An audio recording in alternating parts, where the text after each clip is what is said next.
legislation. It's passed the Senate. It's in the House, to where if you, quote, haven't paid your taxes, no judge, no jury, the IRS just puts you on a list, and then suddenly you can't leave the country and have your passport taken. I mean, that's right out of Stalinist Russia. Indeed it is. Can you comment on that? Sure. The issue of travel controls is going to get ever more important. And remember that every case of a country having travel controls, like South Africa, eventually relents and lets people leave, but they can't take their money with them. So capital controls are essential towards keeping people in the country, because you're not much good if you have to leave the country without your capital. But I think they're going to a total travel control system. I think that's what TSA is all about.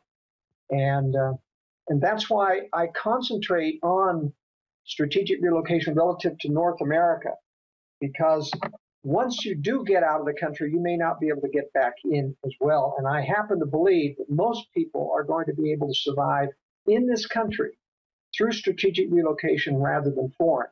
And one of my main reasons is this: having lived overseas in Uruguay, Argentina, Chile, Panama, Guatemala, El Salvador, and in Europe, I can tell you that the number of people who believe like we do is just a handful in other countries. They're out there, but there are millions, thanks to your efforts, Alex, and others. There are millions in this country who believe like we do.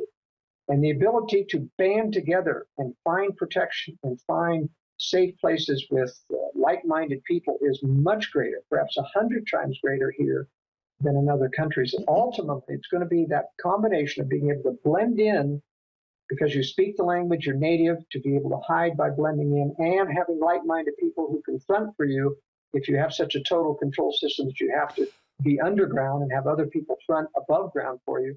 Chances of doing that here are much, much better than elsewhere. Joel, I agree. My instinct, my gut, my spirit, whatever you want to call it, is educate everybody, expose the globalist, dig in simultaneously, and stand my ground. Instead of running, just while we still have the internet, while we still have the freedoms that our forebears fought so hard for, hit the globalists as hard as we can and just fight on all fronts. There's a full spectrum resistance to their full spectrum takeover. And the fact is, as things get worse, exponentially more people are now waking up. Again, I think the globalists have miscalculated, but it's going to be one hell of a fight. It is, and for those of us who are high-profile people and who are fighting, we have to look at the strategy of having our eggs in more